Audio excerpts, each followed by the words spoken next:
right, this story comes out of Australia. Australian man who allegedly zip tied young Indigenous children's hands charged with assault. March 6, 2024. Police in Australia have charged a 45-year-old man with assault after a video clip went viral appearing to show him standing in front of young Indigenous children whom he'd retained with zip ties. You know, a lot of them, they do that to kids because if they pick the wrong one, they try that shit with an adult. Might not work out too well for them. Let's get back into the story. Western Australian Police Acting Assistant Commissioner Rod Wild said police received a call Tuesday afternoon from a resident in the town of Brum who reported that children, later said to be aged 6, 7, and 8, were swimming without permission in an unoccupied pool at a neighboring property. You know, this story sounds real familiar over here. Little kids swimming in a pool and somebody has a problem with it and it get out of hand. You know, these are kids. Leave them alone. You know, if they're not supposed to be there, it's not on you to interject yourself in that matter. Where was I at?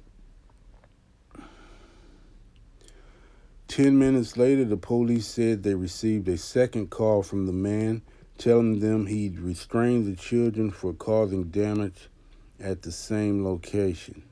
You know, if you call the police, let the police take care of it. You don't have to, tie those kids' hands up. Who the hell do you think you are? Oh my, where the kids' parents at? Because something like that happened to one of mine. You're gonna have a problem on your hands.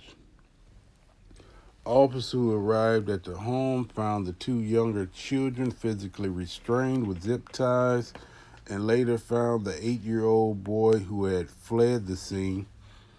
A screen grab from a video posted on social media March 5th, 2024, which cannot be independently verified by CBS News, purportedly shows a man at a property in Brum, Western Australia, who has been charged with aggravated assault after allegedly restraining young children with zip ties.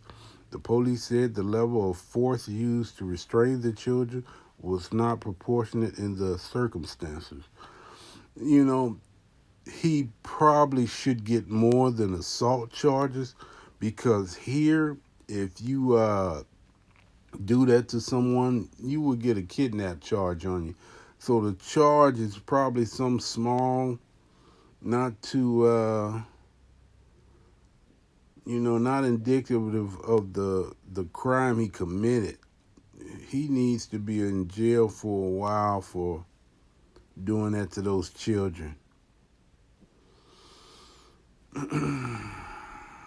All right, where was I at? The man who has not been identified. Why they don't want to identify him? I see they got his face blurred out too. You do not get to remain anonymous after you do something like that. I'm sorry. The man who has not been identified by the police has been charged with aggravated assault. The video that spread quickly online shows two of the children tied up and crying while onlookers shout at the man, who is white, to let them go.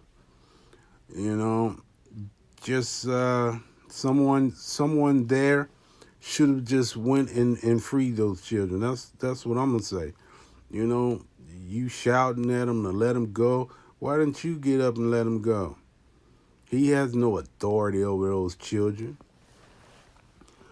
That was a very distressing piece of video that we all saw yesterday. Western Australian Premier Roger Cook said at a Wednesday news conference, according to the French news agency AFP. I understand that raises very strong emotions in everyone, but just please, everyone, let the police get on and do their job. Sounds familiar to me. Cook said police would continue to monitor the situation in terms of the community emotions up there and deploy resources appropriately. The man was granted bail and was due to appear before the Broome Magistrates Court on March 25th. The three children are under age of criminal responsibility in Australia, which is 10. Wow, 10 years old, huh? Which is 10, so even if they had been trespassing, they could not have been charged with any crime. The treatment of Indigenous children is sensitive in Australia. Thousands of young Indigenous Australians were taken from their families and placed in foster care with white families or white-run institutions under government policies that continued into the early 70s. The rabbit-proof fence, that's what that's about. Okay. In 2000, in 2008, an Australian government issued a formal apology for the decades of degrading and abusive policies. We apologize for the laws and policies of successive parliaments and governments that have inflicted profound grief, suffering, and loss on these or our fellow Australians. Then Prime Minister Kevin Rudd said in Parliament at the time, "Damn with your apologies, you need to repair those people monetarily. You can keep your apologies. Where's the money?" But incidents of abuse have continued to crop up, including video that prompted a formal investigation in 2016 showing Indigenous teens being tear gassed, stripped naked, and shackled to a chair at a state-run juvenile detention center. Oh my, what's going on in Australia? Seems like more of the same from here. Like I said, this is global. This stuff happens globally. All right, I'm gonna go ahead and upload this. Let me know what you think in the comments, and I'll see you on the next one.